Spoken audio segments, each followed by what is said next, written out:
I appreciate you, fam. Thank you very much.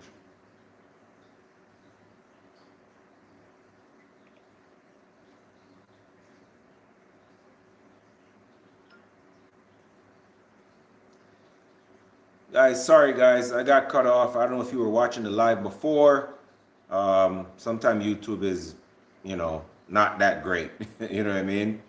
And I got cut off. I was trying to make some good points there, but just got cut off.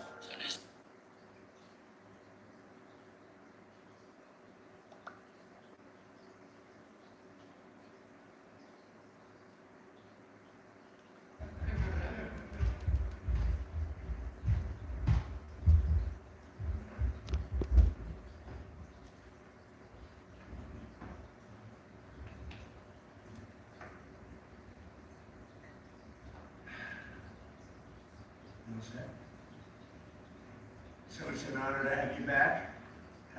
A friend of mine, Kid Rock, sometimes referred to as Bob. I know him as Bob, but he's been a good friend for a long time, many years, and he's been after something that is for the good of a lot of people, including in particular the public, and having to do with ticket sales and scalping and all of the gouging that you have been reading about. It's gotten worse and worse with time. And I didn't know too much about it, but I checked it out, and it is a big problem. And I think you've been trying to get this done for 20 years or something. He said Trump got it done in 2 weeks. But we came up with a very serious EO. This has got to be and one of the. I'm going to sign it now, and maybe I'll ask you, Will, to explain a little bit about it, please. Of course, sir. So this is an executive order, as you said, that deals with the ticket reselling business.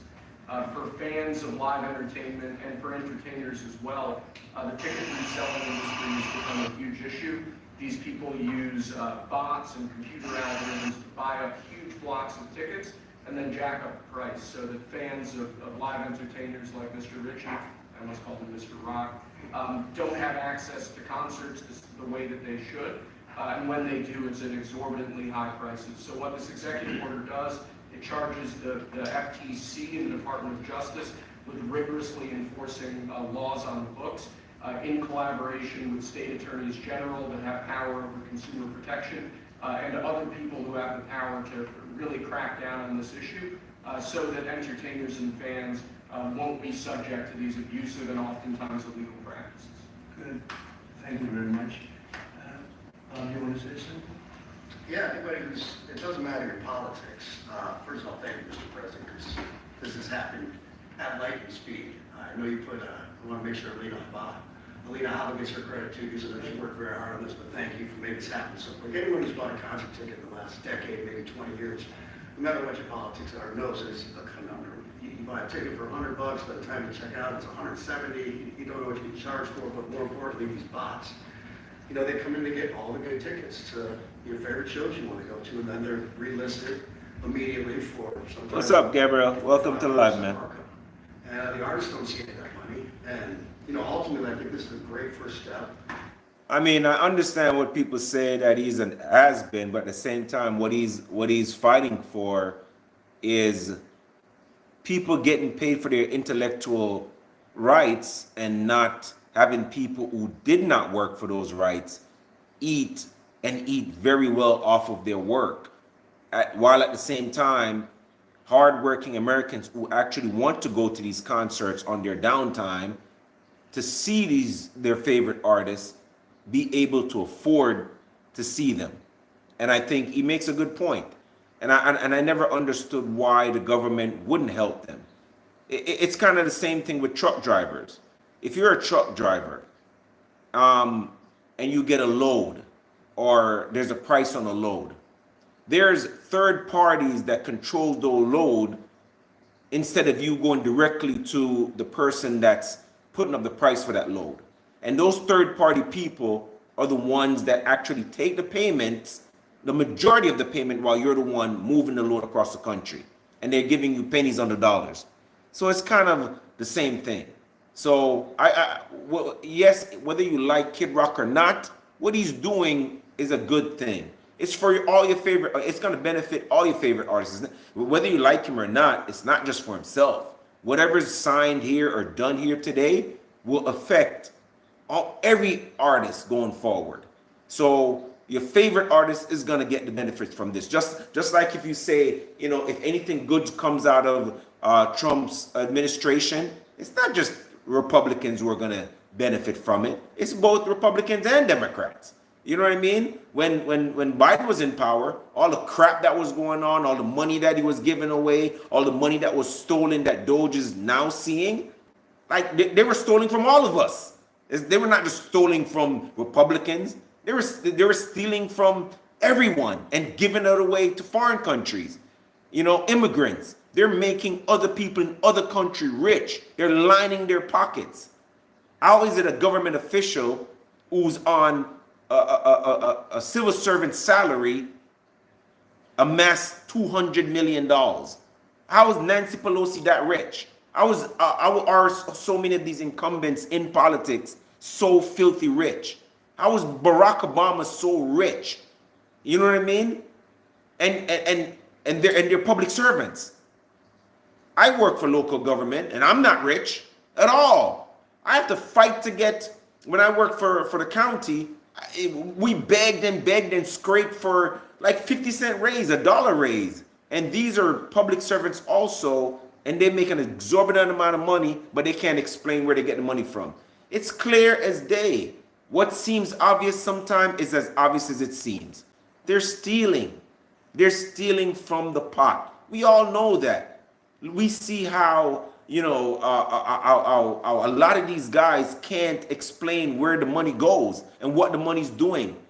The highest form of government, the Treasury Department, can't even tell you what they did with money they gave away.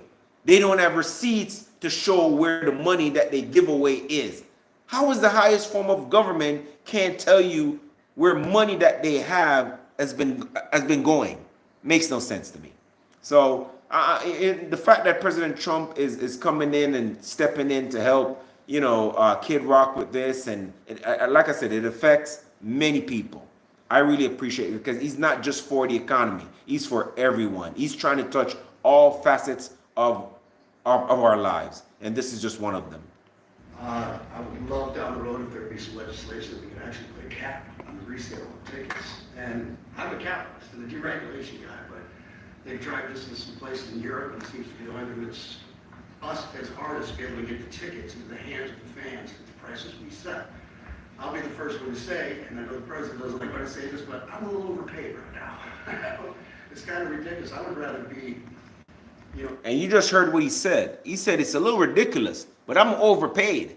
He's being honest. Transparency. He's like, bro, I'm rich. You know what I mean? And no matter how rich you are, you always want to make more. You know what I mean? But he's saying, hey, I'm rich. So yeah, I'm doing this because I also want to make it better for everyone. I'm already rich. He doesn't have to do anything. Kid Rock, he has his niche. He has people who are going to fill stadiums for his concerts. Your favorite rappers cannot fill stadiums like Kid Rock, whether you like him or not. Whether you think he's a has-been, a wannabe, a not as popular. Listen, a lot of these country artists, when they sell albums, they sell albums. You see all these rappers every day on TV, and they're not really filling up no concerts. They have to have 3, 4, 5 artists on the ticket. Kid Rock can fill a stadium by himself across the nation. So he doesn't have any problem making money.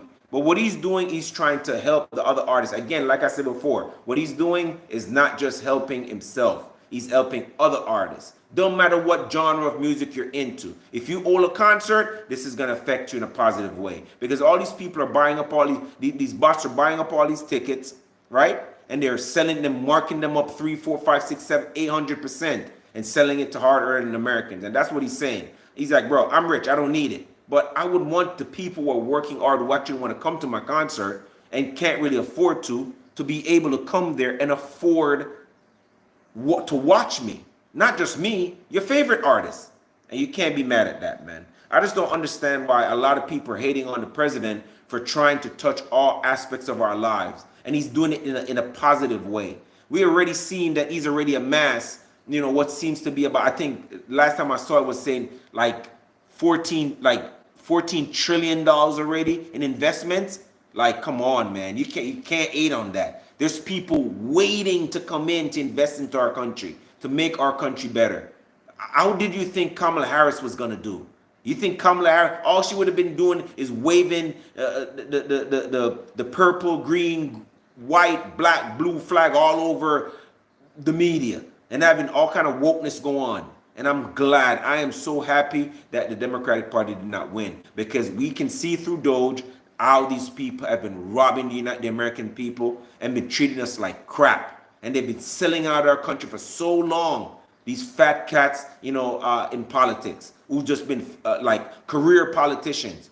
You know what I mean? They found a way how to suck the money of the American people and give it away to their European brothers, they're already rich people, and then they try to tell you to tighten your belt straps and pay more because you just have to just do it a little longer. And when you get older, you might not have any money for Social Security, when really they're the ones pocketing the money from Social Security and telling you that there's none. You want to tell me, since I've been in this country since 1998 and I've been paying my taxes diligently for every job that I've made, since I've been making 20,000 to making 80,000 to whatever the case might be, all that taxes I've paid, you want to tell me I can't get? So where did my Social Security money going to go? You just give it away to foreign countries, give it away to Ukraine? When was the last time before the Ukrainian war you heard Ukraine did anything for the United States? This is the problem. They don't do anything for the United States.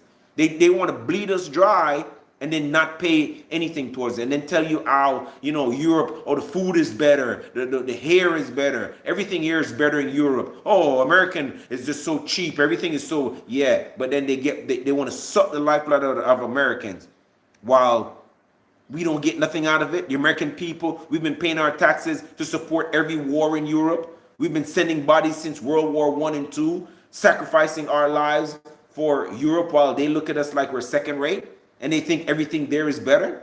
I don't think so, man. I'm glad that President Trump won, and I'm glad that he's putting his finger in everything in a positive way. You see the whole woke movement, that pretty much has come to a screeching halt. The whole woke movement is over. You can tell it's over because you don't see it plastered all over the internet. You don't see them shoving everything down your throat anymore. And that's how I like it. Whatever you want to do in your bedroom, whatever you want to do in your privacy of your home, I don't care. And I don't think anybody else care. I don't care if you want to have 3 boyfriends. I don't care if you want to have 3 boyfriends and 4 girlfriends. I don't care if you want to do your nasty bit. Keep it in your house. No, I don't need to hear if you're super this and you're super that. I don't care. You know what I mean? I just want to see the news. I want it to be reported to me in a non-judgmental way. Give me the news how the news is. I don't care I don't want it to favor Democrats. I don't want it to favor Republicans. I just want the news. And I don't want you to shove anything down my throat and tell me how to raise my child, and how to let my child be a girl if he's a boy, or be a boy if he's a girl. I don't want none of that. I want to be able to raise my child how I want to raise my child. You know what I mean? Stay out of my business and let me do what I think God wants me to do. You know what I mean? And I'm glad that President Trump came in and the whole woke movement is done. You know what I mean? And now we can move forward with building this country and making America great. Not only for our citizens, but obviously for our citizens, but for our future kids.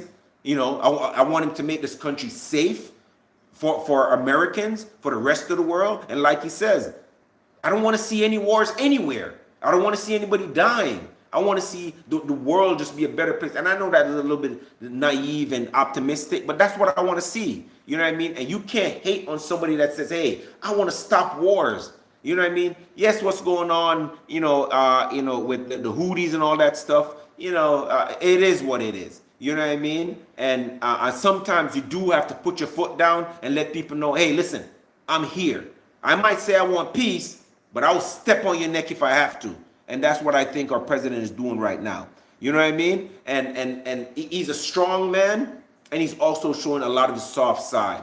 With his speech that he made after he got the presidency, his acceptance speech, he's made a couple speeches after that, when he spoke to Congress, when they were both divided on each side, and you saw all the Democrats not even standing and applauding for the positive things that would affect America. But you know what I mean? This is the kind of president I want. One who puts America first, put its citizen first. And I know a lot of people are saying, oh yeah, you know, the price of egg is still high. Listen, it's been 4 years that we've been going through this. It's only been 3 months.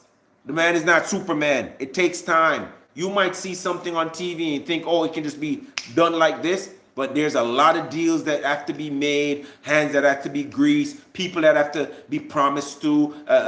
So many deals have to be made before something can be passed. And if you don't know what goes on in the background in politics, then you're not going to understand. All right, let's get back with it, fam.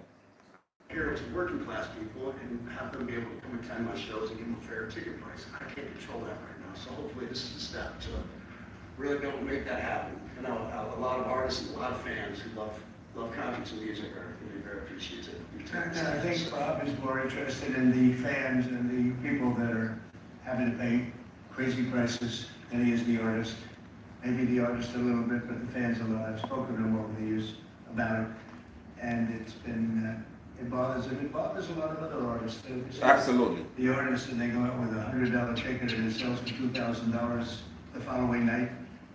And they seem to be able to sweep up the best locations too, which is pretty amazing. So They only enforced that box act one time, I believe. A couple of years ago, New York City was given a $2 million fine. And that's the only time they enforced that act. and who's the primary culprit? Who sells these things? It's the scalpers. It's these bots go in and they're automated, so you're. What is their company involved? You might know. There's reselling. My apologies, guys. My apologies. I'm sorry. Sorry about that. Maybe they're more innocent than we think. Well, if you think of it, like if Ticketmaster sells a ticket, if you buy a ticket and go to a show, you're in a lot of ways the worst customer. They make another 17, whatever percentage every time that ticket resells, so they don't want to enforce the box act necessarily, because they're making more money off it. The artists don't save that money, but that's not what I'm advocating for. It's for me to make more money. I want the fans to have. I mean, part of it is for him to make more money. You know, there's some dishonesty there. It's always about money for everybody, all the time. But at the same time, My ticket price is lower, but if I set my ticket price is low, these bots immediately eat them up and they resell for. yeah, again, like I said, guys, I'm sorry to cut it off, but at the same time, he's saying it's not for me to make money. Yes, it's always for the person to make money. I do understand that. And if he had just said, yes, you know, I'm not getting paid any of that money, why should these people go in and make money off of my, you know, my talent, the work that I've put in to make this music and put it out to the masses? And he has a point. You know, you can't just, you know, take my talent and just make millions off of me and I'm not getting anything from it. That's pretty much what he's saying. You know, and with that said, guys, he has a good point. You know, I created this content. Why am I not making that money? Makes no sense. But you know, again, I'm all for honesty. He should have just came out and said, yeah, I'm not making no money off of this, bro. You know, people are just stealing. You know what I mean? And it's not fair that all these bots are scooping up the tickets. You know, and people who can't really afford the tickets are not getting to see my concert. But at the same time, I'm missing out on a lot of money. And it's not just a little bit of money, it's millions. It's millions of dollars with millions of concerts over the years and probably hundreds of millions of dollars. So yeah, he's missing out on money. Hundreds of dollars more, and I'm just making these bad actors rich.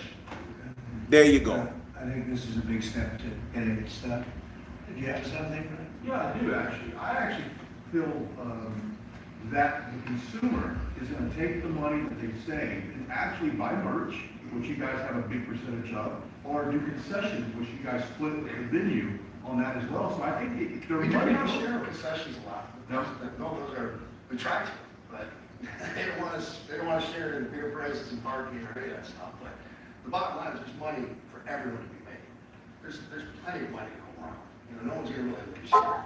Ticketmaster, if we can get a cap, they're going to lose some money, but I've already talked to the CEO, Michael. He's giving me his word. He's on board for it. I was talking to Jacoby with Papa Roach earlier, and by the way, he's a big fan of what you're doing, President Trump, digging into this whole scalping and the bots. A lot of musicians, you can say that, they're with Kid Rock, so. Without a doubt. A lot of people are. President Trump, Would you ever wear a jacket like that? I don't know, I was thinking about doing it for tomorrow. We have a big event coming up, and I was thinking about doing it, but I'm not sure. So you recently bought a Tesla for White House staff to use, but now there's all these domestic terrorists targeting Teslas. Are the staff scared to drive it? I don't think so, I haven't heard they were complaining, I did buy one and I lived. I don't think so. Yeah, what he needs to do is anytime they get one of these people who've been destroying the Tesla, like give them the full brunt of the law to the point where it seems a little extreme, and they'll stop. You know what I mean? What they don't understand is that Tesla has cameras all over the car. How you think you're gonna get away? You know, it's crazy. And like the left is crazy. Staff use it. We have it bought conveniently, and one day we give it to Margot, one day we give it to Chamberlain, give it to Natalie, we give it to everybody around, give it to Dan Scavino, he's got so much money it doesn't matter. They love the car, and it's a great car, and it's made here, and it's made in the country. It's got a tremendous plant now in Texas, and he had one, and he has one in California. He does a lot of his work here, and he's been really unfairly treated, in my opinion. And Yeah. there's this other story, I know it's hypothetical right now, but if you were allowed for some reason to run for a third term, is there a thought that the Democrats could try to run Barack Obama against you I'd love for that. his third term? Boy, I'd love that. That would be a good one. I'd like that. No, people are asking me to run, and there's a whole story about running for a third term. I don't know. I never looked into it. They do say there's a way you can do it, but I don't know about that. But I have not looked into it. I want to do a fantastic job. We have 4 years, just about, almost close to 4 years. Time is flying, but it's still close to 4 years. And I don't really believe in any president, to be honest with you, running for 4 years. I can't imagine having Barack Obama for 3 years. Oh, hell no. You know, so if I don't want Barack Obama or Joe Biden or Kamala Harris for 3 years, I don't support any president for no matter how great they are. I think it is better that you run for 2 terms, leave it the way it is, and give somebody else a chance. You know, I love President Trump, and I understand, and I love everything that he's doing. But a 3-term thing, I don't think that's something that I'm going to agree with. That's a little bit too much for me. I think variety is the spice of life, and you know, when somebody feels like they're comfortable in 3 years, they feel like they can just do whatever they want. Can you imagine if Barack Obama ran for a 3rd term, and then we had to put up with all that foolishness? Oh, hell no. Nah. I think 2 term is good, and you know, asking him this question right now, I think it's a little whatever, because we know that's never gonna happen. Nobody's gonna allow President Trump to run for 3 terms. Are you crazy? The Democrats will burn this country down. we're getting a lot of credit for having done a great job in the first almost 100 days. And we have some big things we're going to be announcing over the next 2 days, and you know very well, Peter, and I think it's going to be something that's going to bring a lot of wealth back to our country, tremendous wealth back to our country, actually. And other countries are understanding it because they've been ripping us for 50 years longer, but they've been ripping us off for years, right from the beginning. And I think this is going to be. And I just, sorry, I didn't mean to cut off, man, but Peter Dorsey, you know, Peter Dorsey was that white guy that's always giving Joe Biden's press secretary a hard time. President Trump was actually good friends with his dad. So now Peter Dorsey is sitting in the White House almost all the time when President Trump has one of these Oval Office meetings, and he's always in the press secretary room. So Peter Dorsey always asked the so obvious question to Pierre when she was press secretary for Joe Biden, and we all know she was an idiot. I'm gonna take that back. I don't think she's an idiot. I think because she was pretty much under Biden's and Kamala's thumb, she had to play the fool. But I don't think she's an idiot. You know, that was her role, and you know, it was a good job for 4 years. They probably gave her a cut of this and that, you know, for her to answer those stupid questions, because man, she was on the forefront of a brutal attack from the media, and Peter Dorsey was always leading the charge. And so I love Peter Dorsey, man. So he's a good guy. An amazing, you know, I call it a lot of different names, but it's really, in a sense, it's a rebirth of a country, because how we could have afforded to do what we did. We help everybody, and they don't help us. I really, the term I like best. Guys, I appreciate you joining the live, man. Thank you very much for joining, man. Appreciate this it. country, because it's incredible that we have 36 trillion in debt for a reason, and that accumulates over a long period of time. So I think what you're going to be seeing over the next couple of days will be very inspiring to a lot of people. You know, they had a lot of auto plants being built in a certain country. I don't want to mention the country because we get along great with the country, but those plants aren't being built there anymore. They gave them up today and yesterday, day before, and they're building them all now in the United States. And we have examples, not only auto plants, chip companies from Taiwan are coming in. The biggest, Mr. Wei, he's big. I said, you are a smart guy, aren't you? I've been reading about him over the years, but he controls a large portion of the chip business, as you know. And what the president is doing is nothing short of amazing.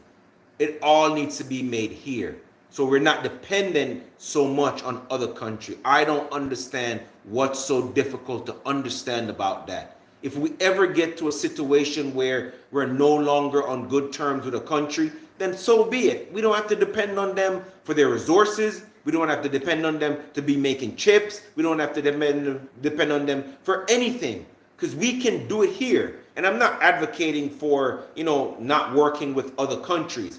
But if you're going to charge us all this exorbitant amount of money to import stuff, you know, into the United States, hell no. Of course, bring your business here, employ Americans. You can employ your own people, but certain amount of your staff has to be American. The money can't just be made here and flow out of the country. It should flow back into the country to the American people. If we're spending so much money abroad, makes total sense to me. You know, get smarter. They're going to be investing $200 or $300 billion. Apple's investing $500 billion. You know, they always built their places in China. Now he's building here. I think because of you speak to Tim Cook, because of the election, but maybe more importantly because of the tariffs. He's got really an obligation to do it. But we have many, many companies that you haven't even heard of. But I think we'll be at $5 trillion very soon. And if you think about this, we've never been anywhere near it. I don't know if we've ever. And people are talking about he's a businessman, and that's what this country is. Whether you like it or not, the country is a business. And to look at it from that standpoint, yeah, you kind of have to. Because we need to stop actually being friends with everybody and giving away money and making other countries wealthy. Look at Saudi Arabia. Where do you think most of the oil is bought? It's bought from the United States buys it. We make them so filthy rich. And look how Saudi Arabia is. Have you seen the videos, the skyscrapers? Everybody, police officers are driving Lamborghinis. That's off of the backs of American people. We're consuming the electricity. We're consuming the food. You see what I'm saying? So why is it that we can't enjoy, but yet still we send out trillions and trillions to other countries? We make them rich while we don't make anything from it. Makes no sense. And what he does as a businessman is saying, yo, America, we have to be first. That's our business model. We have to be first, and everybody is a second. It sounds messed up, but it's not. Because in your house, guess what? You take care of your family first. It's the same thing. That's a microcosm of the rest of the world. You take care of your family first, everybody else is second. You're not selfish because you want to do that. You're just taking care of your own first. He's taking care of America first, everybody else is second. Why would you want them to tax the crap out of us and we don't tax them back? They've been getting rich and rich and rich off the United States while we're just their cash cow, giving away money to everybody, millions and billions of dollars for no reason. And what do American people get out of it? Oh, America is so this. And they talk so much smack about America all day long. Nah, shouldn't be. It shouldn't happen. Been at $1 trillion. What do you mean by that? We're 500. What do I mean by trillion? 5 trillion. What are you practicing? I think that we're going to be at $5 trillion of investment. At Wayfair, we get pretty excited about furniture. Around here, it's not a patio, it's a patio. Oh, I love those chairs.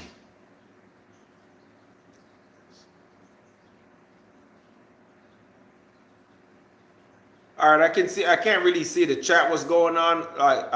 I'm just kind of looking at it. I'm sorry, guys. So who hates Trump? I mean, anybody can like anybody you want. I don't really care if somebody like Trump. We live in a free world, man. Everybody's entitled to their opinion, man. And I'm just open to dialogue, man. That's kind of what I am. I don't hate any Democrats. I don't hate any Republicans. I just love the country. I love the country I live in because it's given me the opportunity to do whatever I want. You know what I mean? If you live in the United States, or you have the ability to come to the United States, man, if you're willing to work your ass off, you can get anything. If you're willing to take a sacrifice and do the stock market and put the time in, you can be rich. If you're willing to work your butt off at McDonald's and you want to own the car of your dreams, you can do it. If you want to, go to school and study and be a doctor and study part-time, if you're mentally up to it, you can do it.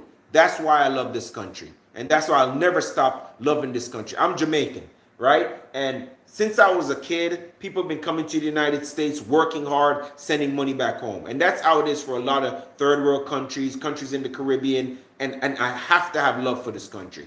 You know what I mean? Because I've seen the benefits of it when I was in my country. Because of this country, I got a scholarship to come to the United States, to go to school for free. And so I can't hate. You know what I mean? I love the country and I want to see the best I want to see the best for the United States. I'm a citizen and I did it the right way and I got the opportunity to live the life I want to live. And I can't hate on that. I can't hate this man for trying to see his country strive and be the best it can be.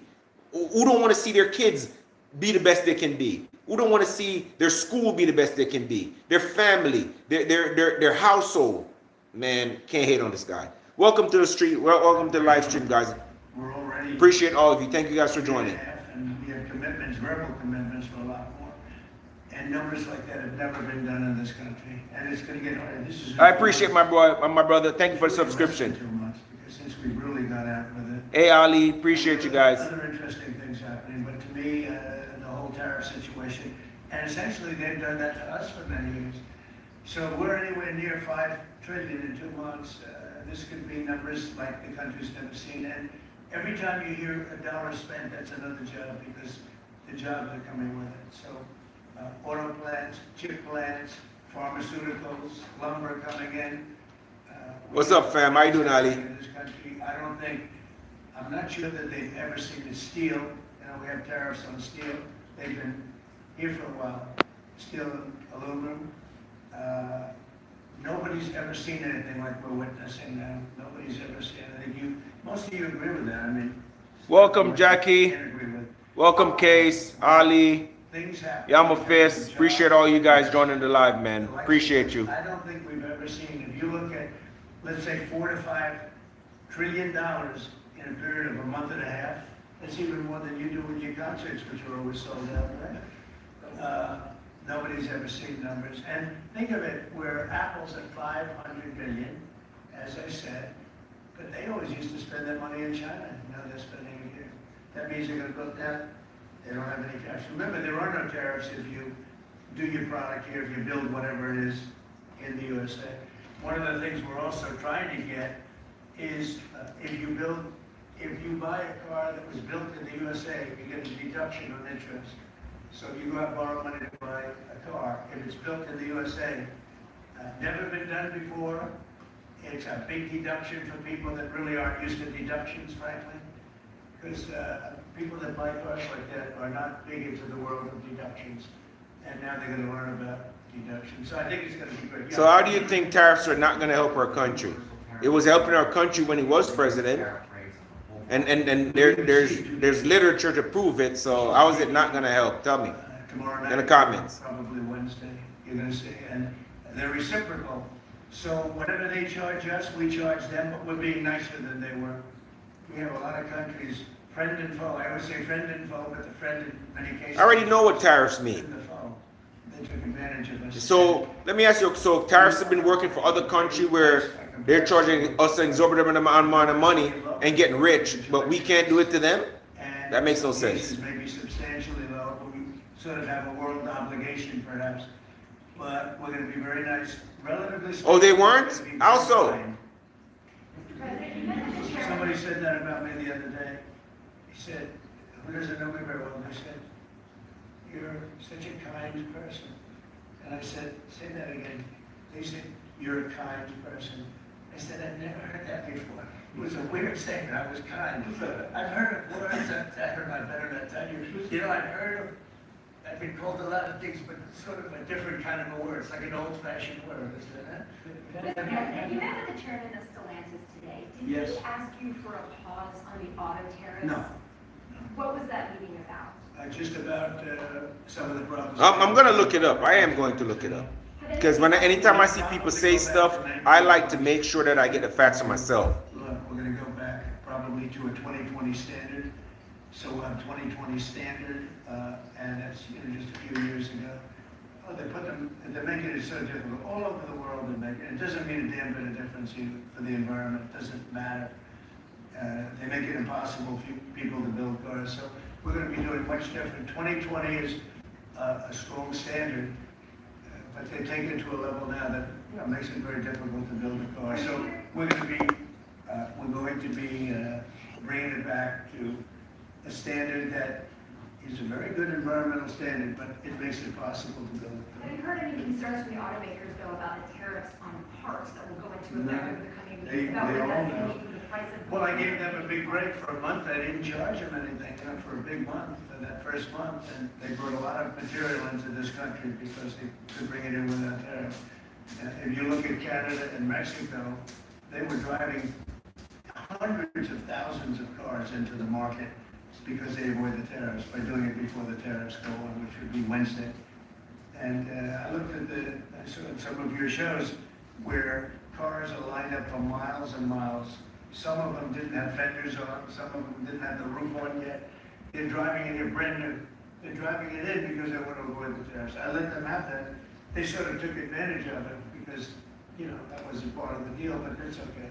They're great American car companies and car companies. And so I gave them a little break on that. Are there any countries that you're not targeting? Well, it depends, I said it's reciprocal. Not everybody has made a fortune. Almost everybody has, but not everybody. And the ones that haven't, we're going to be very nice to them. And on a separate issue. Because that word reciprocal is very important. What they do to us, we do to them. Okay. Can I just ask you briefly on President Putin? You said over the weekend, or indicated over the weekend, some frustration with him. How serious are you about imposing oil sanctions? No, I want to see him make a deal so that we stop Russian soldiers and Ukrainian soldiers and other people from being killed. But mostly it's Russian and Ukrainian soldiers. They're losing at least 2,500 human beings, beautiful human beings, a week. And I want it to stop. And some people would say, why do you worry about Russian soldiers and Ukrainian soldiers? I worry because they're just like you people. They're like us. They're like all of us. And I seem to have an ability to do those things. And if I can do that, I think it's a very worthwhile thing to do. I think we will. No, I want to make sure that he follows through, and I think he will. I don't want to go secondary tariffs on his oil, but I think, something I would do if I thought he wasn't doing the job. I did it with Venezuela, secondary tariffs, and you know what happened? Every boat left the harbor. Did you see that? It was a beautiful thing to see. The whole harbor emptied out. My words weren't even finished. I have these massive ships. They're actually taking the hoses, they're dumping them into there. They couldn't get out of there fast enough because they know I don't play games. So I think he's going to live up to what he told me, and I think he's going to fulfill his part of the deal. Now, then you have Zelensky, and hopefully he's going to live up. I see he's trying to renegotiate the rare earth. We did something because, as you know, the Europeans get paid back the money that they gave, but we don't because Biden is an incompetent president. And he should have asked for rare earth, or he should have asked for the loans to be guaranteed in some form. That's what Europe did. Europe is in for probably $100 billion. And we're in for 350 million, so we're in for more than 3 times. And now you could make it a little bit less than that, but it doesn't matter, whatever the number. We're in for substantially more than Europe. We could be in for 350 billion. They have no idea because Biden wasn't a good bookkeeper except for himself. And what happens is we made a deal for rare earth. It was all done. And I heard through you, I haven't spoken to them yet, but through you, I heard that they're now saying, well, I'll only do that deal if we get into NATO or something to that effect. Well, that was never, number one, discussed. Number two, I think it's going to be heard long before Putin. They said, you're not going into NATO. And it could be, that's probably the reason the war started, actually. We're hours away from a very special election. Wisconsin, Florida, want to share your thoughts on Republican voters. Do not sleep on this. Yeah. It's a very important race to go.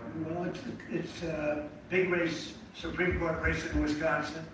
It's taking place essentially as you know, it was early voting, so we'll see what happens. It's a big race. I love Wisconsin. We won Wisconsin. Republicans typically don't do very well in Wisconsin, but I did. I actually won it twice.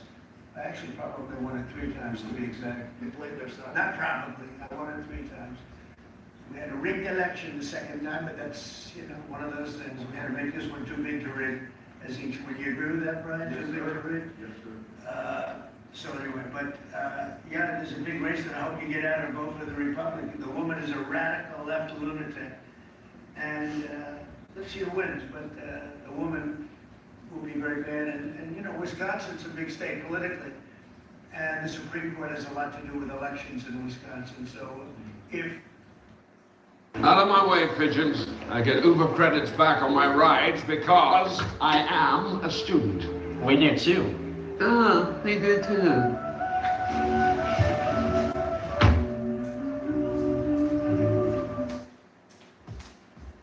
A recent study found that children of fathers with a lifetime marijuana use disorder were more likely to start using alcohol and marijuana by age 15. That's why it's important that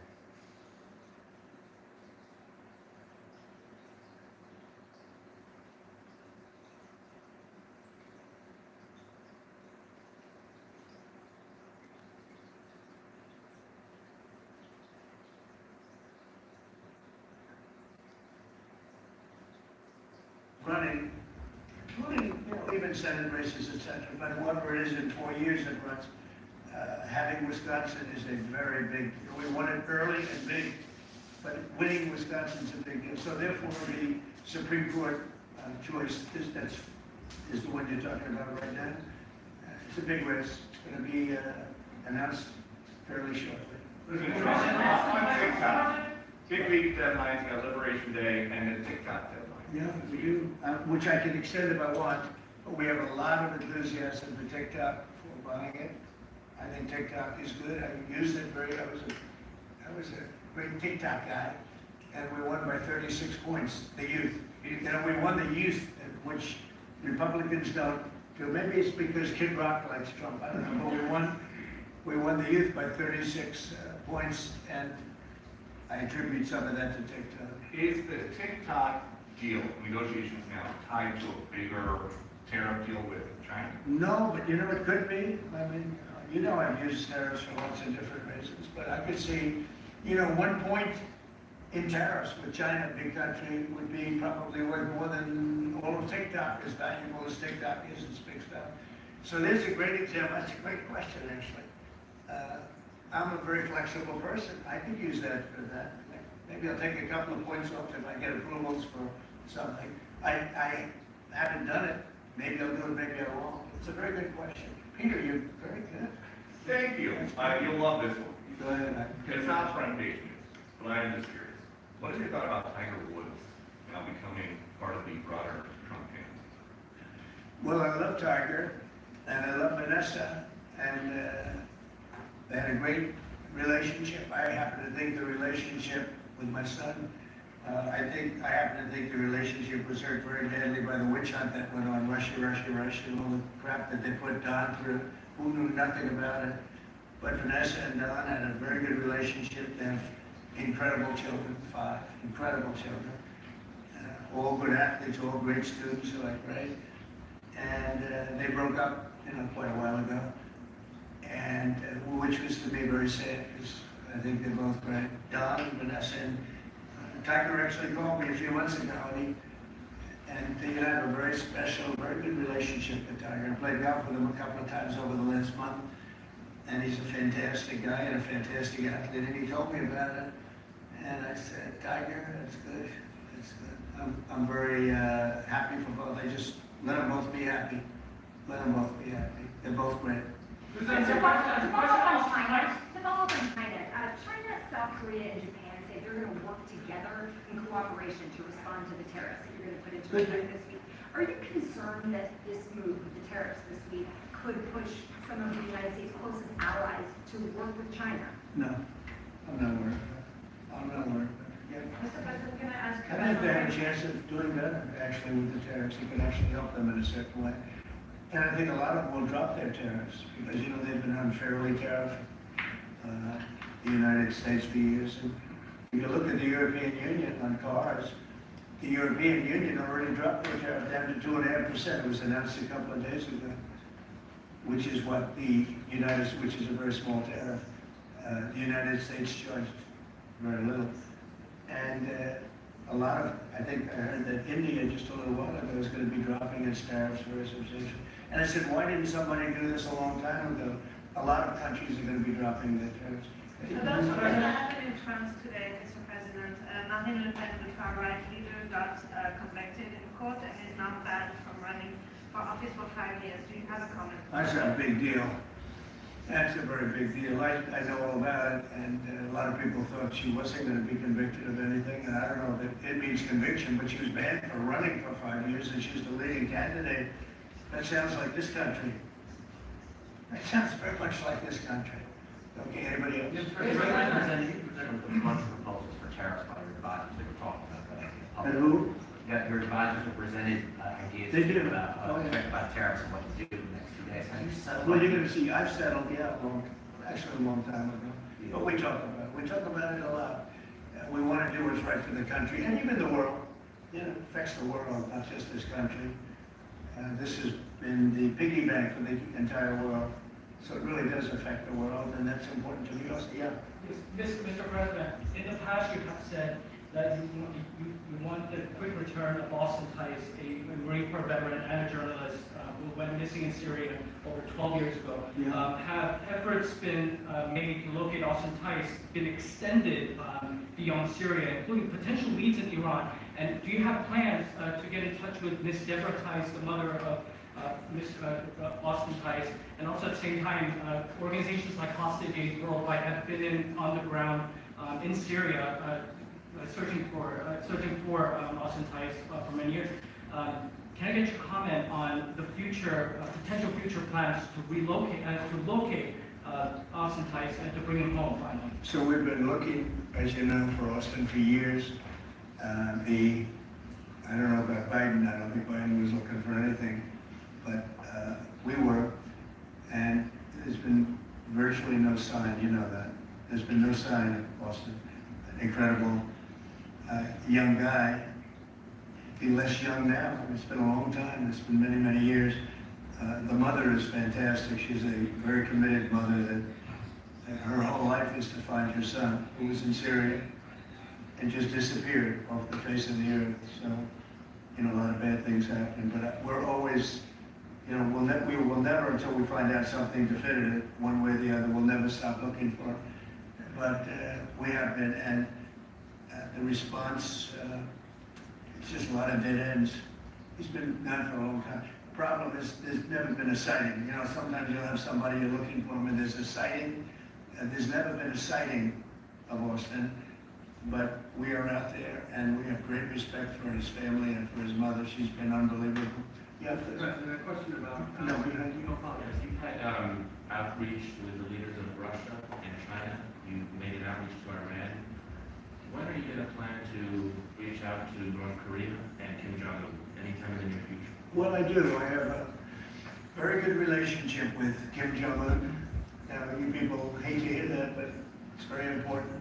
I got along with him fantastically, as you know. It started off very rough, very nasty. Little Rocket Man, the whole thing was a nasty deal. And then one day we got a call that they'd like to meet, we met, we have a great relationship. And, yeah, we have, there is communication. Yeah. I think it's very important. There is a big nuclear nation, and he's a very smart guy. I got to know him very well. Remember, I put my foot across the line, and then I walked across the line. I don't know if Secret Service was thrilled with that. They actually was. They were not too thrilled. But I have a very good relationship with him. Yeah, we'll probably do something at some point. Yeah, please. What's on your short list, Mr. President, to replace Lisa Stefanik as U.S. Ambassador to the UN? So we have a lot of good people that want it. First of all, Lisa's fantastic. And I just don't want to take chances where you guys saying, how's the election going? We have a congressional election that's a little bit close. I guess the one is in good shape, but the other one's a little bit close. But Randy Fine is a great guy.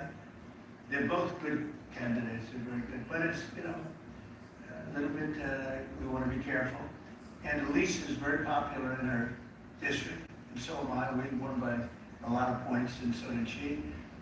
And there's a lot of people that wanted to run for it, but we have no idea are they going to win. I think it's just security. And I said, Lisa, what about going back? Because they love you there, and she's going to take a big leadership position with Mike Johnson and the speaker.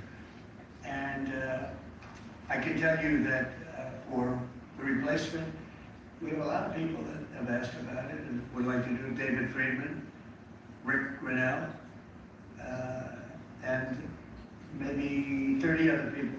Everyone loves that position. That's a star-making position. And so we'll see what happens. But we have a lot of people that are interested in going to the United Nations, as you can imagine. Yeah. Sweet. Get a quick music question. Favorite song to play live was what? And then my question for you, Mr. President, your favorite rally you did last year, 2024. What was your favorite one? Favorite song to play live? Yeah, favorite song to play live. Oh, that's a tough one. I'd have to do one of the hits, probably Cowboy or Ball with the Bar. There's a song that I play every night that was never a singular hit that I probably should not say the words to.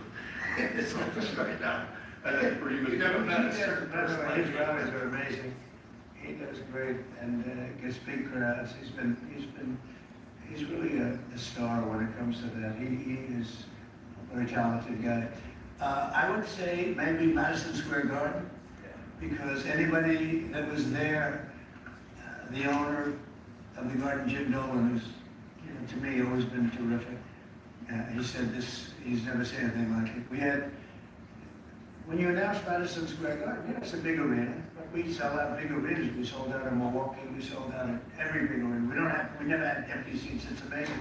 They're talking about Bernie Sanders gets 2,000-3,000 people. I said, these crowds, I get 107,000 people in New Jersey. In Butler, PA, we had over 100,000 the second time. We had 55,000 the first time. We have big crowds. I would say Madison Square Garden, because I grew up in New York and the garden is great. Jim Nolan treated us well, but everybody said that, because I think I could have filled it up 10 times. We had hundreds of thousands of people that were stacked all the way back to the Hudson River and on the other direction, back to Fifth Avenue. Nobody's ever said, I don't mean with a line, I mean like 50 deep, like 50 deep this way. The streets were closed, the whole thing, it was crazy. And when you take that, you know, you want to do well at Madison Square Garden. You don't want to have empty seats. But we could have sold it out, Brian, 10 times, and everybody knew it. And I think we got a good indication that that's where the election was going. And we won every swing state, and we won by millions of votes. It was a great election, yeah. Mr. President, the U.S. military transferred 17 individuals to El Salvador overnight. Did you discuss with your team whether these deportations would run afoul of any recent court orders? No, I do want to thank, however, the president. He has been unbelievable, and you know, in relation to us. But I think that our people have done an incredible job. You know, I got elected on the basis of getting bad people out of our country that shouldn't be here, very dangerous people out of our country. And that's what I did. And then you have a judge that wants to take over. And I can't imagine it can be allowed. It was up to him that all be put back in our country. These are killers. These are drug lords, these are really bad people. But I want to thank the president of El Salvador because he's done an amazing job. You saw it. Yeah. Elon Musk's special government tenure is coming to an end, 130 days, I think another month. Do you want him to stay longer, or is it time for him to go back to running his companies? Well, I think he's amazing, but I also think he's got a big company to run, and so at some point he's going to be going back. He wants to. You want to keep him But around? I keep him as long as I can keep him. He's a very talented guy. I love very smart people, and he's very smart, and he's done a good job. Doge is, we found numbers that nobody can even believe, like 400 billion, 500 billion, it could be close to $1 trillion by the time they end on different things. And he's led the charge, and you've seen a lot of his people. And these are people that joined up. I would say they're high IQ people. I like high IQ people. And they've done a great job. Now, at some point, Elon's going to want to go back to his company. I will say, he's got, despite the way he's been treated, so he's an American patriot, but the way he's been treated with Tesla is just terrible. It's just terrible. In fact, you have a Tesla, and you love it. You love it. You were saying before, bought a Tesla.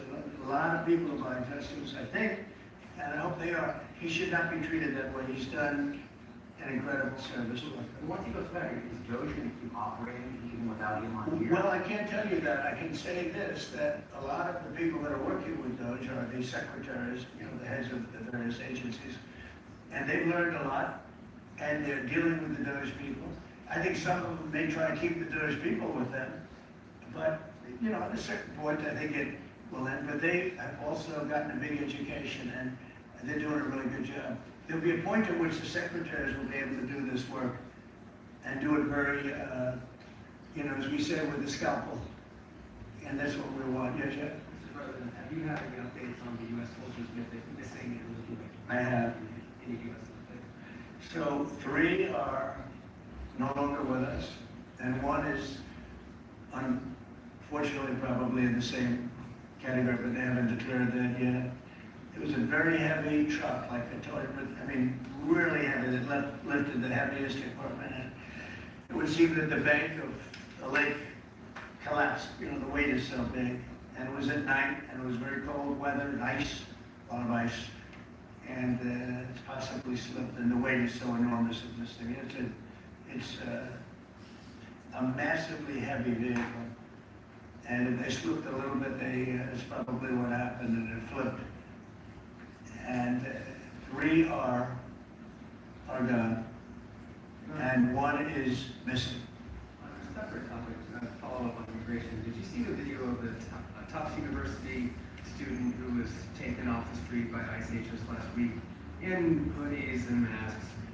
There's been a lot of criticism of that. Are you comfortable with how that was handled? Well, I haven't really looked at it in any detail, but I will. I mean, I have seen it quickly, but not, I wouldn't want to comment on it. Mr. President, would you be able to confirm recent reporting that you are making plans to go to Saudi Arabia next month? And if so, why is Saudi Arabia so important? So, I have a very good relationship with the Middle East. In fact, if you look at Michigan, I won the vote by a lot. People were a little surprised. And I have a very good relationship with Mohammed and the king. His son is Mohammed, he's great. Crown Prince, actually he's Prime Minister too. He's got a lot of good titles. But he's great, and the king has been wonderful. And if you remember, last time I went to Saudi Arabia, I put him first on the list because they agreed to buy $450 billion worth of American goods, military and otherwise. And they did, and it was an unbelievable day. It was in this gorgeous ballroom, and companies were there from many, probably 100 companies, and they were given anywhere from $40 or $50 million to less, and more, actually. Okay, some of them were given numbers that were just many times that amount. I think we had a couple of $20 billion deals, big stuff. And it's a very rich country because of oil, and we are a very rich country. Ultimately, we're always traded out because of oil. Oil is always good. And I agreed to do it again, and they've agreed to spend close to $1 trillion of money in our American companies, which to me means jobs. So they're going to spend hundreds of billions of dollars and giving them to American companies that are going to be making equipment for Saudi Arabia and other places in the Middle East. And for that, I think it's worth it. I did it last time, 450 billion, and the press was there. It was one of the most unique days I've ever seen, where companies would get up and you're getting 20 billion, they named the company, and the chairman were all there, every chairman and the top person in the company. You remember that, Peter? I don't know if you were there. You might be too young for that. I was on the Democratic campaign trail. Well, that was boring. This was a much better deal. But it was amazing, actually. It was an amazing day. We sold and we partook in $450 billion worth of investment into American companies. And they announced the company, the amount of money, $1 billion, $5 billion, $25 billion.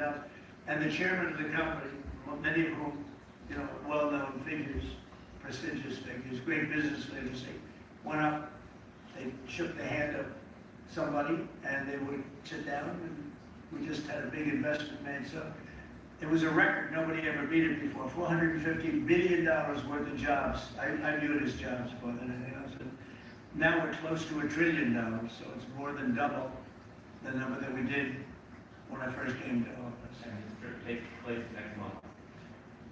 It could be next month, maybe a little bit later yet. And we're going to Qatar also. And also we're going to possibly a couple of other countries. UAE is very important. It's a great leader, UAE. And I had his brother here the other night, if you saw that. We had a wonderful guy, a wonderful family.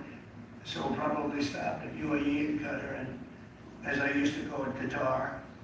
Nobody's ever told me, right or wrong, I always like to say Qatar, but it's Qatar, they like to say Qatar. And so they read me the three of them, and then we'll go other places also. But in the Middle East, those seem to be the three. And again, tremendous amounts of jobs will be created in those 2 or 3 days. Thank you very much, everybody. Thank you, friends. Thank you, friends. Head out that door right there.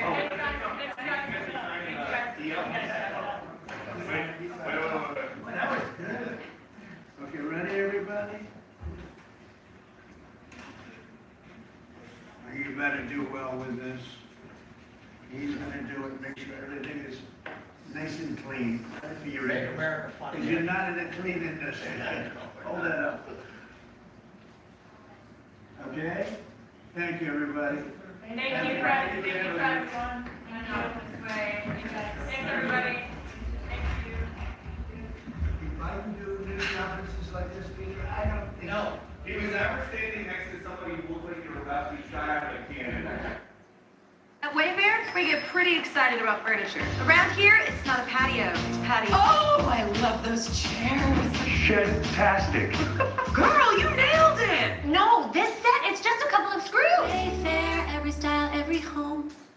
Google still tracks you in incognito mode. Use DuckDuckGo, a real private browser. DuckDuckGo comes with a built-in search engine like Google, but it's private and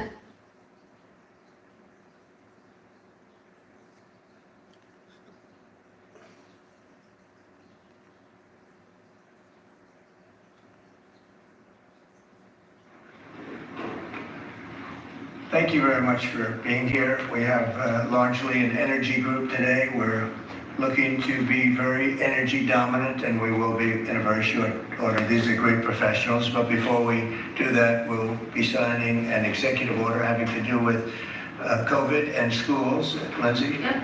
So this first executive order, it prohibits federal funding for COVID-19 mandates, vaccine mandates in schools. Okay, and that will meaning they want to clear that up, the discrepancy. So any schools that require students to be vaccinated with COVID-19 shot, then there's no more federal funding. So. Okay.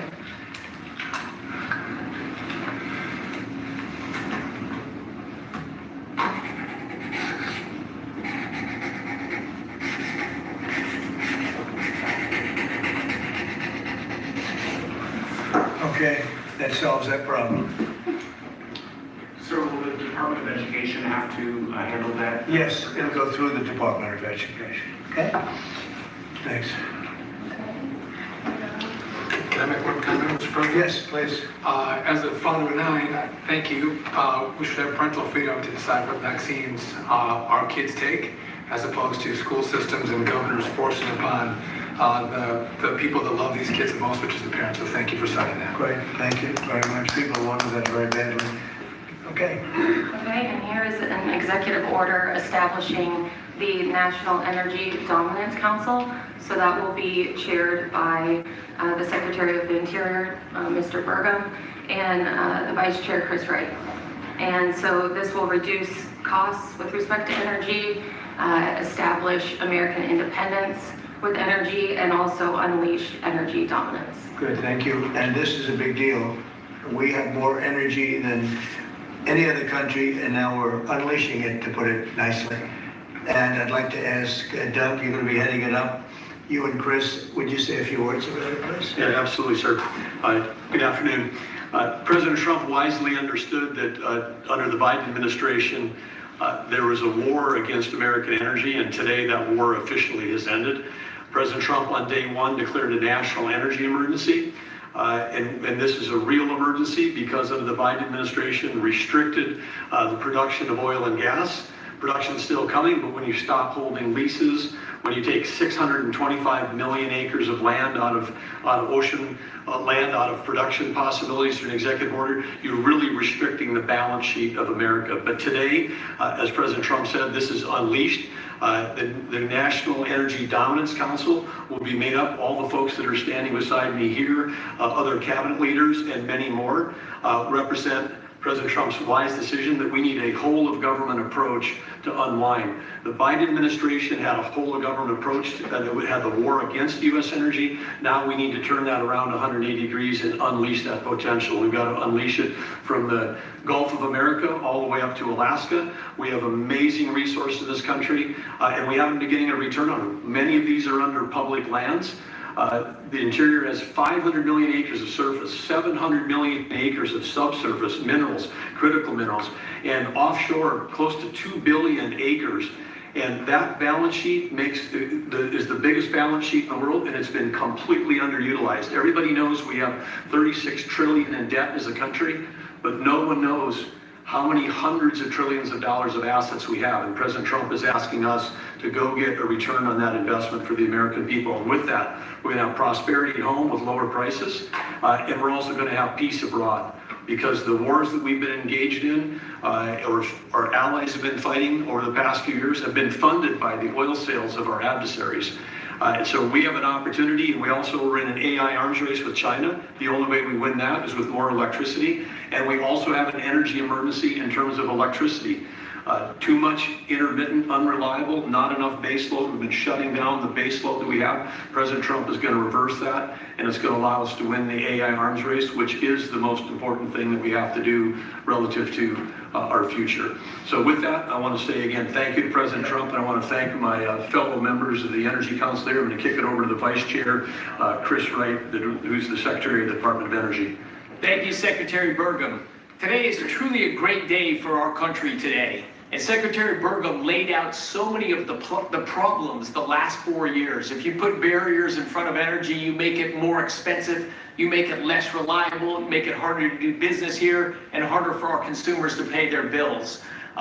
With this fantastic action from our president, we now have authority across the government to lean in to fix these problems. And I'll start out with one specific right away.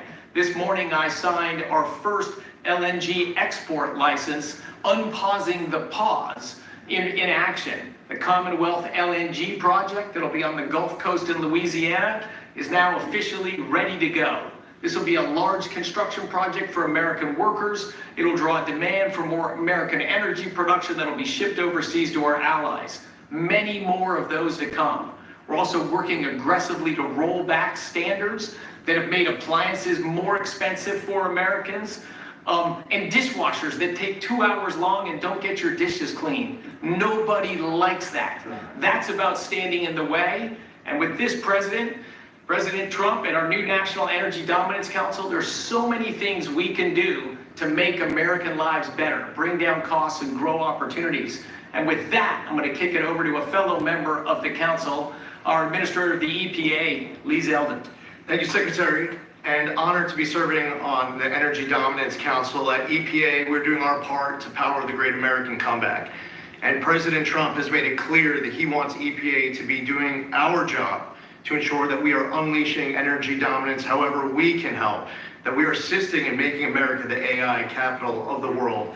Man, it's such a breath of fresh air to see men come together and talking about forwarding our country into the next century, and not men dressed as women, old men, women who don't understand politics. It is just amazing to see. It really is. That we are pursuing permitting reform, that we're helping to bring back American auto jobs. This is the mandate of the American public. The Trump mandate, it was clear, and the guidance from President Trump to me when he asked me, thankfully, for the opportunity for us to be able to serve together in partnership to unleash energy dominance. This is a moment that we must meet. To that end, it is important to note that the prior Biden-Harris EPA issued a waiver to California for tailpipe emissions. This was a rule that should have been submitted to Congress. We will submit it to Congress. Congress will have the opportunity through the Congressional Review Act to make that waiver go away. We will do everything in our part to help the American people to make life in America more affordable. The golden age of American success is upon us. If you're excited about the last 3 weeks, that was just a taste of the main event, the entree to come, the next 4 years being the greatest term in the history of the American presidency. With that, I'd like to introduce Sean Duffy. Thank you. So, first of all, thank you for the work on dishwashers. We use more water to wash our dishes before we put them in the dishwasher. That's right. We're not saving water, we're using more water, so thank you for that. But I'm also joining the EPA. We've introduced our rules to start to look at the CAFE standards. So we're looking at how much it costs for end users when they put gas in their car. And the Biden era standards are costing billions of dollars in taxes and carbon credits, which drive up the cost of vehicles. And so we're going to remedy that, rectify it, and make sure we're bringing down the cost of a car, number one. Number two, if I can just mention, Mr. President, per your direction, we are going to move forward with a permitting process for the Texas Gulf Link deep water port, making sure we can move energy in and out of the country. So that was held up for 5 years. It was stonewalled, bureaucrats got in the way. We're now going to move forward with that, making sure we have great oil infrastructure in the country. Great, thanks. Howard Lutnick? Yes. So, the nanny state, you're feeling the end of the nanny state from... Now, this guy is a very, very, very smart individual. If you guys don't know who this guy is, he is a very smart, savvy. You've probably seen his face all over the internet. I would love to sit down for a whole day and talk to this guy. Straws made of paper to regulation endlessly harming Americans and holding us back. It slows down our production and manufacturing, which we were talking about with the Prime Minister of India yesterday. You're hearing that about energy dominance. It's going to go away. We're going to care about Americans. The Trump administration and this president cares about Americans, and you're going to feel it change. You're going to feel the price of energy coming down. You're going to feel prices coming down. You're going to feel an explosion. The golden age of manufacturing of America has always been there. It's just been stifled by regulation, and that time is over. Thank you very much. Absolutely. Please. Mr. President, I just want to say that you've built such an incredible team, and Secretary and Chairman Burgum, that he's been working on this his whole life. And so what I expect you to see, sir, is action as early as next week that is going to shock people about how good it is for Americans. And so thank you for your leadership, sir. Thank you very much, Governor. And we are also working on a project that has been under wraps for 20 years, everybody wanted it. It's been held up by New York. It's a pipeline that will bring down the energy prices in New York and in all of New England by 50, 60, 70%. It should have been done years ago. We'll be speaking to New York, and New York is actually the biggest beneficiary because their energy costs are very high. This will reduce them very substantially. But all of the governors want this to happen, and I think it's going to happen. It's now going to happen. It's something that's would rather not have to go eminent domain. We'll do that if we have to in New York, but hopefully we won't have to do that. This again will bring down energy prices in New England by numbers that nobody can even believe, probably 50, 60%, maybe even more than that. A lot of them don't even pay energy because they have no energy. They use logs, they go out and they cut down a tree. It's really a terrible situation. So we're going to get this done, and we can have it done once we start construction. We're looking at anywhere from 9 to 12 months, if you can believe it. It's going to go very rapidly. The other thing I'd like Doug to mention, the 635 million acres that Biden so viciously took out of our net worth. If you look at it from the standpoint of a company, you talk about net worth. They've destroyed our net worth. We're putting it back. It will be back as of this afternoon. And Doug, could you mention that? All of the millions and millions of acres that he just handed back. Yes, the executive order by President Biden that wiped out these trillions from our balance sheet. President Trump signed an executive order instructing me as the Secretary of Interior to unban that ban, and that's been accomplished. And so those are back on the U.S. balance sheet. Okay. Which one is it? The 625 million acres of offshore that was banned from further lease sales. Further anything. 625 million acres is Right. 1/3 the size of the lower 48 that was taken off our balance sheet. It's back on there now. President Trump cares about the American people. He knows that these public lands belong to the public. They don't belong to Washington bureaucrats from the prior administration. And we're going to make sure that we get a return on investment for the American people. The amount of money that he took off our balance sheet, if you look at there's a balance sheet, it was incalculable. Nobody's ever seen anything like it. And he did that, I guess, in the last few days of the administration. He just wiped it out. 635 million acres, which if you sit down and look, it's like, that's a major part of the ocean. And he just gave it away and took it away. And fortunately, it wasn't done with an act of Congress or anything. And we did it in a, I think, very abbreviated, very quick, and very legal procedure. And it's now back on our balance sheet. It's back as part of our country. What they did was so horrible. It was just a terrible thing to do, an unbelievable thing to do. Also, they mentioned dishwashers and sinks and showers and the whole thing. We're going to get rid of those restrictions. You have many places where they have water. They have so much water, they don't know what to do with it. But people buy a house, they turn on the sink and water barely comes out. They take a shower and water barely comes out. And it's an unnecessary restriction. And basically, I think we were going to be going back to the Trump rule. We had it, and everybody was happy. And then these people came in and they restricted it again. So we're going back, and we'll get it approved by Congress. In addition, we'll get it approved by Congress. So for 4 years, it's good, but we're going to get it permanently taken care of. And again, very environmentally friendly. But we want to be able to, when somebody turns on a sink to wash their hands or presses the button for a dishwasher, and there's barely enough water to, I mean, there's no water. And you know what they do? They press the button 10 times. They run it 10 times. So it ends up costing a lot more. So I know you're working on that. And where are we on that? We're working closely with the Department of Energy with regards to rules that were enacted during the Biden administration. Inside of the EPA, we are overhauling the water sense standards that are there to update them for the American people, to bring down cost of living and combat inflation, and just pursue common sense. Good. Well, we have more oil and gas than anybody else in the world. We're opening up ANWR again. As you know, we got something Ronald Reagan couldn't do it. No president was able to do it. I got it. And the first week in office, the Biden administration terminated that. ANWR is the biggest site, probably bigger than Saudi Arabia. We don't know yet, but it's of that size or bigger. And we hit gold, and I call it liquid gold, but we hit gold, and for whatever reason, they terminated it. and we were just ready to start utilizing it. This could take care of all of Asia, energy-wise, very close to Japan. In fact, Japan wants to go and be our partner doing the pipeline going right into the ships. So they expressed tremendous interest. So did Prime Minister Modi of India.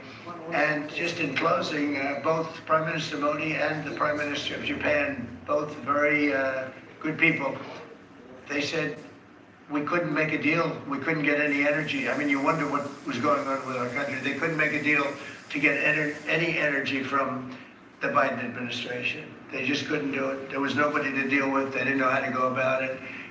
And they're very happy that we're here. But we're going to really benefit our taxpayers, and we're going to benefit our country. So I want to thank everybody for coming. This is a very big bill. This is really going to be energy dominant. We're going to be energy dominant like nobody else. And this doesn't even discuss all of the electricity that we're going to be producing for all of the AI plants. You know, they need double the electricity at least that we have right now. So you take all of our electricity that we have all over the country just for AI to do it right and to win that war, which we're leading by a lot because of what we've done over the last few weeks. We're leading by actually a lot. But if you take all of it, we have to double our electricity needs just for the AI, and that doesn't include the other technologies. So it's a real honor to sign this bill. We're going to also work on CAFE standards. Lee, you're going to be doing that and make that whole situation, bring that back into reality, and I think very quickly, having to do with cars. Thank you very much. Yesterday's part of your meeting? No, but in 2 weeks we will have another one. Yesterday was very big. Reciprocal tariffs was very big, and I explained to the Prime Minister of India, Prime Minister Modi, very good man, his tariffs are very, very high. India's tariffs are among the highest. And I said, well, now, you know, we were very low. We were the lowest. They're just about the highest. There are others as high, but not much higher. And I said, no, from now on, what we do is what you charge us, we charge you. It's very simple. So whatever you're charging us, you can go as high as you want. Whatever you charge us, we charge you. And I wouldn't say they were thrilled to hear that, but that's the way it is. Tariff, I told you, is a beautiful word. Fourth most beautiful. Did you make any pledges about BRICS nations not undermining the dollar and then threaten to Yeah, tariffs? BRICS, the BRICS nations, I think that's breaking up very rapidly. We said that if they're going to go and do anything to undermine the dollar, that includes China. I don't even know that they're a member of BRICS, but they had a few nations get together to try and play cute. And I said, we're going to put 100% tariff on every one of those nations. And at the mere thought of saying that, I think that's all broken up. That idea is no longer sailed. Now, that would be a terrible thing for our country. It would be bad for the world. They wanted to undermine the dollar. 6 nations got together. They want to undermine the dollar. That didn't work out too well. Not going to happen. And we're getting along with a lot of nations now, frankly. There's a lot of respect for the United States. We have regained the respect that we should have, but we've also done things to deserve it. I mean, we freed up our country, and you're going to see this is basically energy dominance, and it's going to be environmentally clean, environmentally wonderful, and taxes will be very reasonable based on this. We're going to make more money than anybody's ever made with energy. We have more energy than anybody else, and it's clean energy, very clean, beautiful energy. We're lucky. We have it. I call it liquid gold under our feet, and we're going to utilize it. So this is a very big bill, and I have a very talented group of people behind me. This gentleman was the #1 man in all of the oil industry. They said there's nobody like him, Chris Wright. And you know Doug actually made a tremendous fortune in technology, and he said, I'm going to run for the governorship of, he loves his state, of North Dakota. And he did, and he made it so energy powerful that I think you're more proficient at energy than technology, but what do I know? And this guy, everybody knows him, Sean. He's been, he's done a fast study on transportation, and he knows, he's learned a lot over the last few months. He's learned a lot. He's really been great. And Howard has built one of the great companies, Cantor Fitzgerald. It was wiped out completely wiped out, other than a few people left in Europe. And he rebuilt the company into a bigger, better company. Cantor Fitzgerald is one of the most, absolutely one of the top companies on Wall Street, stocks, bonds, trading. And he took that, I mean, he literally watched the plane go into the building, into the World Trade Center. Amazing story. That alone is an amazing story. He was delayed because his wife insisted that he finally, after years, take his child to school. So he took his child to school that one day, because normally he would have been in the building at 6 o'clock in the morning. That's that business, right? So you owe your wife a lot and your child a lot, right? But his wife insisted that he take his child to school. For 5 years he didn't do it. He was horrible. What kind of a father was he? Okay, I'll do it. And he was therefore driving down at 8:43, whatever the time was, down the West Side Highway, and he saw the plane go into the side of the building. He said, wow. And he occupied the top 3 floors of the World Trade Center, of the one building of the World Trade Center. And you know what happened there? He lost 100% of the people in that, his whole company was there.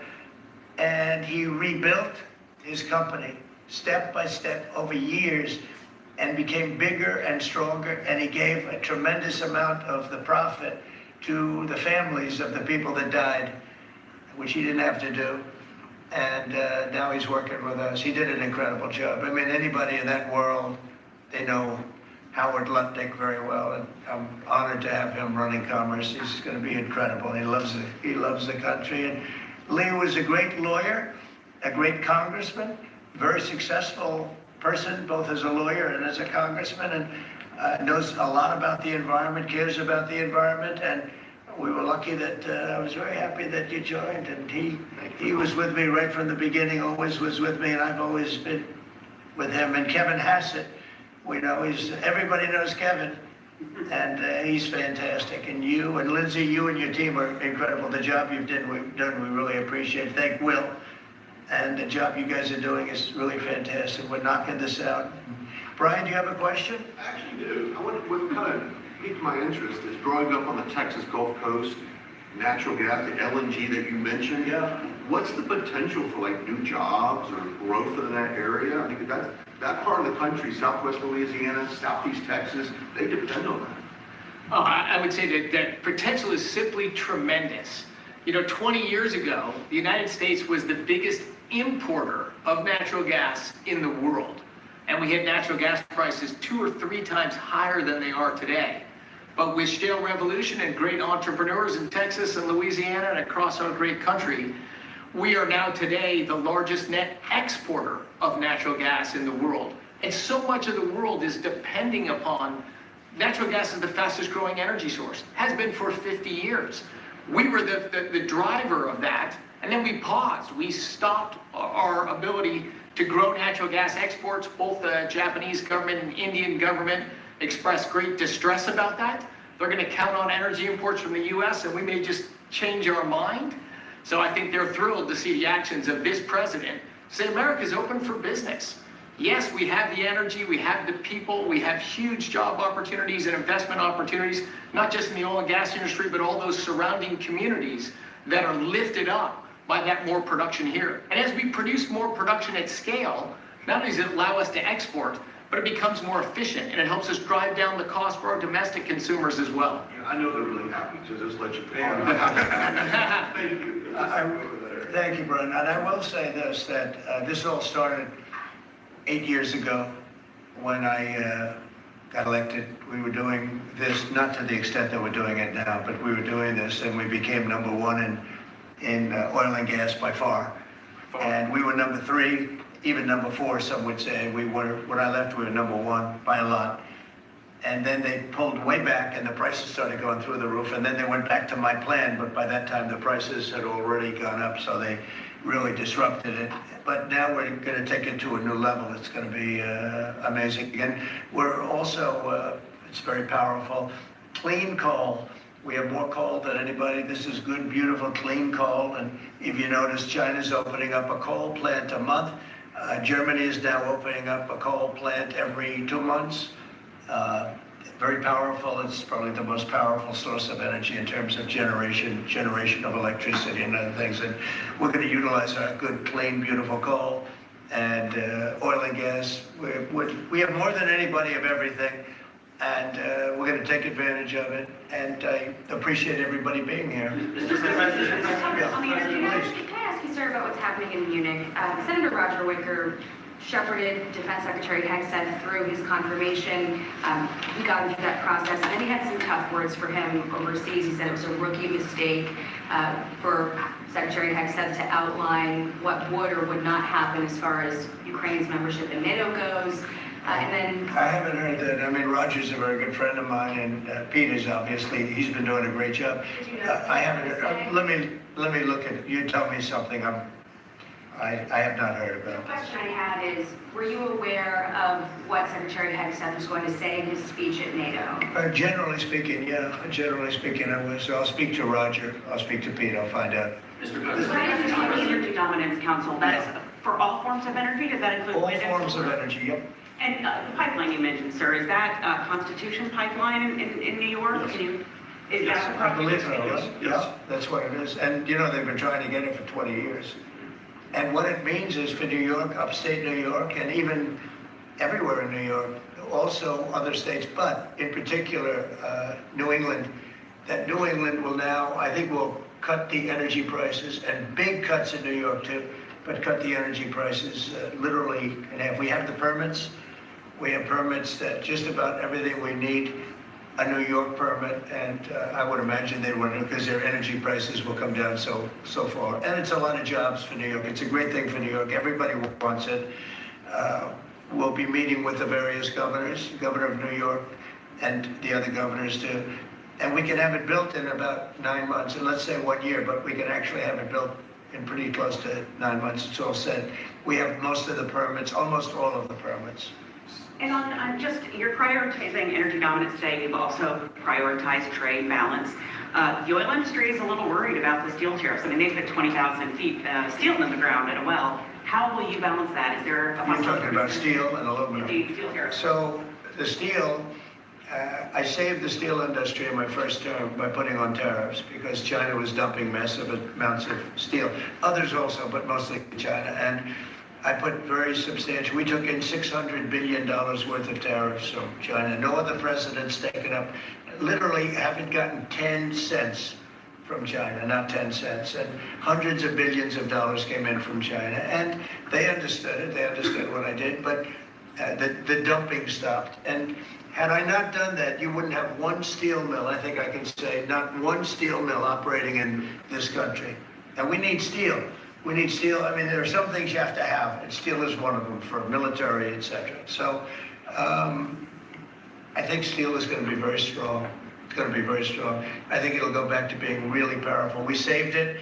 I mean, we were talking about U.S. Steel last week. U.S. Steel would have been closed, totally closed. We saved it. And now it's going to become, I think, very, very profitable. The tariffs are going to save a lot of industries. Mr. President, with steel, do you follow up on U.S. Steel? Go ahead, finish up. If the Japanese company that's interested in U.S. Steel wants to take a minority stake as opposed to full ownership, is A that minority stake, I wouldn't mind greatly, but what they're doing right now is they're going to be investors, and they're going to be investing in, I think, debt and various other things. But we didn't want to let U.S. Steel go to a foreign company. U.S. Steel was the greatest company in the world for a period of 15 years. It was, you know, it was the big deal 80 years ago or so. And psychologically, we can't even think about letting that happen. But what is going to happen, and we've already seen it, you see it in the stock price, with the tariffs, U.S. Steel is going to be a real powerhouse again. Mr. President, just follow up on Jackie's question about Munich. Vice President Vance's speech to the conference has ruffled quite a few feathers in Europe. What did he say to ruffle them? He was talking about the freedom of speech and migration in Europe. Do you believe that European leaders have a fundamentally different view of the world than this administration's? Well, I heard his speech, and I tell you, you're talking about JD's speech, right? Yes, sir. I heard his speech, and he talked about freedom of speech, and I think it's true in Europe. It's losing. They're losing their wonderful right of freedom of speech. I see it. I mean, I thought he made a Very good speech, actually, a very brilliant speech, yeah. And Europe has to be careful. And he talked about immigration.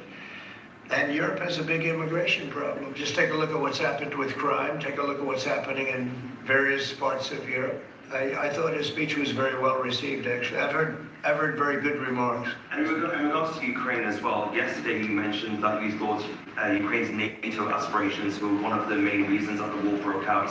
Who do you blame for the war, Ukraine or Russia?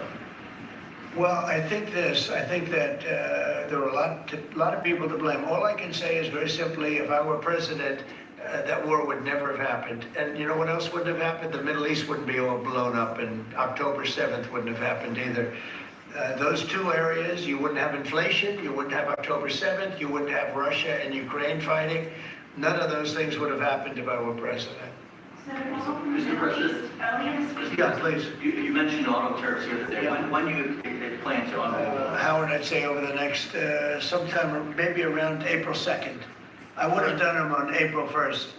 Believe it or not, I'm a little superstitious. No, literally, we had it planned for April 1st. I said, let's make it April 2nd. You know how much money that costs? That costs a lot of money just that one day. But we're going to do it on April 2nd, I think. Is that right? That's right. Okay? The lead prosecutor in Eric Adams' case resigned today, saying anyone who didn't press forward would be a coward. What's your reaction to that and to the overall implication that politics were at play here? Well, I don't know about it. I mean, obviously, I'm not involved in that. But I would say this, that if they had a problem, and these are mostly people from the previous administration, you understand, so they weren't going to be there anyway. They were going to all be gone or dismissed. If not, they know on Tuesday they're all being dismissed. You know, the whole country is being, because what you do is you come in and you put new people in. So when you say resign, they're going to be gone anyway. But I know nothing about the individual case. I know that they didn't feel it was much of a case. They also felt that it was unfair with the election. Look, I would know that better than anybody because I was weaponized more than any human being in the history probably of the world. And I won the election in a landslide, winning all 7 swing states, winning the popular vote and everything else. Because the people got it, it was weaponized. And I was weaponized literally weeks before the election. But I think there's also something to be said. I read that. There's something to be said for what they were doing. It looked to me to be very political. But why did they bring this up like 4 or 5 weeks ago, 6 weeks ago, or whenever it happened? You know, they just sat around and didn't complain. Then all of a sudden they complain, and they know they're all being dismissed anyway. So, you know, that's called politics, I guess. Yeah, please. Earlier this week, you predicted that oil would break loose if Hamas would hand over all of their hostages. What do you expect to happen tomorrow in terms of... I don't know what's going to happen tomorrow at 12 o'clock. It was up to me. I'd take a very hard stance. I can't tell you what Israel's going to do. But I watched the last people come out, and I looked at a before and an after picture. One guy was a big, strong, healthy guy. Could say he was a little bit overweight. He's not overweight anymore. He looks like he just came out of the Holocaust. It looks like a Holocaust picture. I've looked at him for a long time, and they've been treated very badly. The young lady came out last week. Her hand was blown off. I mean, literally, her hand was trying to stop a bullet that was headed for her face. She put up her hand. She goes like this and wiped out her fingers and a lot of her hand. No, I would take a different stance, but it depends. Look, it depends what Bibi's going to do. It depends what Israel's going to do. But and now I understand they've totally changed. Hamas has totally changed. They want to release hostages now again. But you have to see, this started by them saying, we're not going to release the hostages as we said we were. I said, good.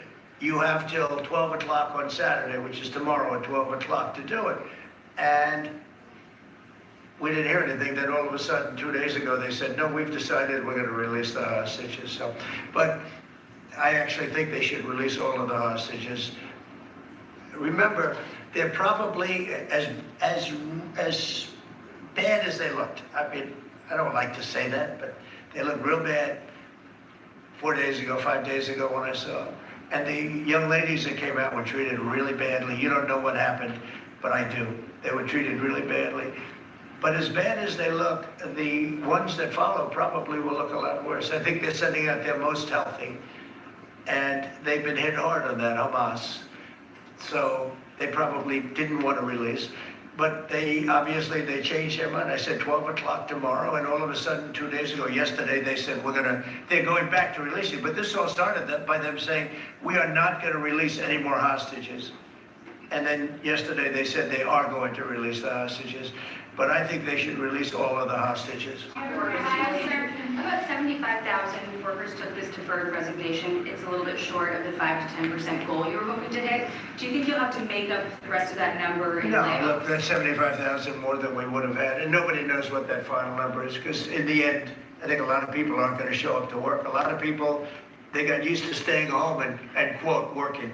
But, I wonder if they had other jobs or other things. They have a lot of problems with that. No, 75,000 is a lot of people.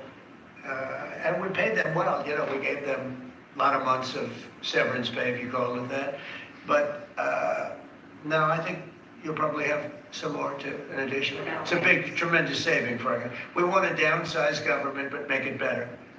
Run it better, but downsize. Yeah, please. So, can I ask about the UK? I understand that you had a phone call with Keir Starmer yesterday. I did. I just signed a letter to him. He asked for a meeting, and I agreed to the meeting. We're going to have a friendly meeting. Very good. We have a lot of good things going on. But he asked to come and see me, and I just accepted his asking. Do you have a date for that, sir? What do you hope to Very soon. I think he wants to come next week or the week after. And what do you hope to discuss? I don't know. It was his request, not mine. But, I've met him twice already. We get along very well. He's a very nice guy. Thank you very much, everybody.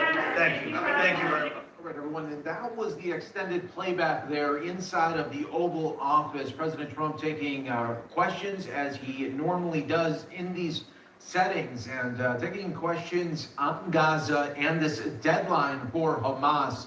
That is 12 p.m. tomorrow to hand over the hostages. And he says he doesn't know what Israel will do if that deadline passes and the hostages aren't turned over. So again, we will bring you always the very latest here on Live Now from Fox. We'll take a 2-minute break right now. Stay right here with us.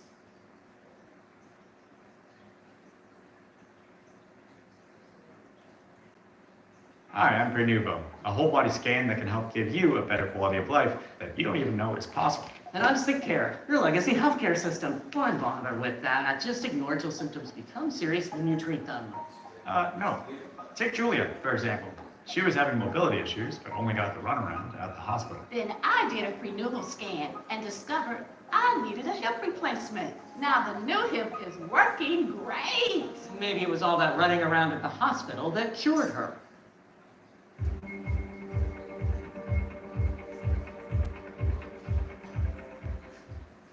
All right, gang, are you all ready? Okay. So, there's this young guy, with this beautiful family, with this beautiful wife that is actually just a shining star right now in American politics. Marine veteran, former Ohio senator, one of the coolest guys. All right, guys, that's going to do it for tonight. I appreciate you guys staying locked in with me and watching the president talk about the first part of the live was with Kid Rock and talking about price gouging for concert tickets.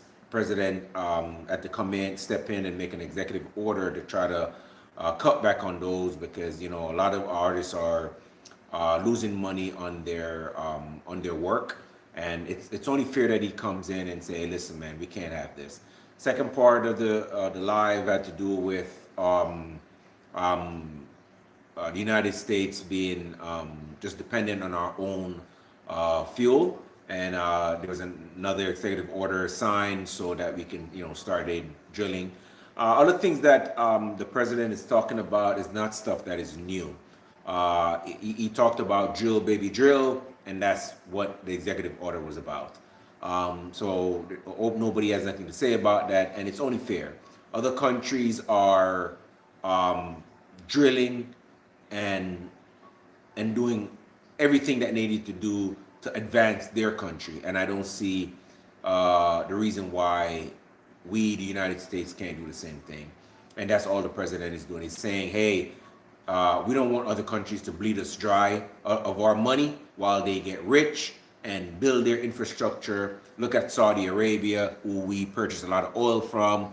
Europe purchases a lot of oil from, and look at what they're building in their country. A lot of these, a lot of America's enemies, they have oil that that other countries purchase from, and you know what? We have so much deposits under. We have millions of acres under our feet, and we need to tap into that. He pretty much talked about how the previous administration, Biden and Harris, you know, they would block anything that has to do with us, you know, producing our own energy and be more dependent on foreign countries for said energy. And he's pretty much saying, you know what, the time for that is over. We're not doing that anymore. And he's just all about, he put together a committee, you know, to pretty much watch over, you know, being more dependent on our fuels. A lot of the men that were in that committee are super smart people. You heard him talk about, introduce all of them, spoke about all of them. They're not just, you know, people that he pulled out of his ass. They're actually a smart businessmen who've been in the industry and know what they're talking about. I just, honestly, I said it earlier on, and I just don't believe that, you know, Biden, Harris, if they had been, if Kamala had been, and whether you're Democrat or Republican, you can definitely attest to this. Do you see Kamala Harris doing all this? Do you see her having all these powerful men around, around her, you know, with making these kind of decisions for the American people? No, absolutely not. The amount of executive orders, the type of executive orders that have been made, I mean, it's just monumental. Everything he's signing is signing stuff to put America first. Yes, Kamala Harris would have put America first, but it would have been the trans and the woke and whoopee and the view, and that's all she had on her agenda, you know, and just opening up the border. We would have been, by now, we'd be overrunning our communities with illegals just all over the place, you know, just like, I don't even want to imagine what the United States or the world would look like with having Kamala Harris as the president. You know, all they would have did with her was just steal way more money and just sign every woke bill in that they can think of and pretty much end the United States. And I don't understand why the Democratic Party hates the United States so much. I really don't. I absolutely don't. But with that said, guys, I'm going to come to an end with this live. I'm probably going to do it again tomorrow, and, you know, we jump on another topic. Again, guys, thank you guys for watching. I appreciate you. Love you guys all, and have a safe and wonderful day. April's 1st, happy April Fool's Day, or whatever the hell they call it. I never really celebrated that, but happy that day to you guys. Thank you guys for watching, and I'm out.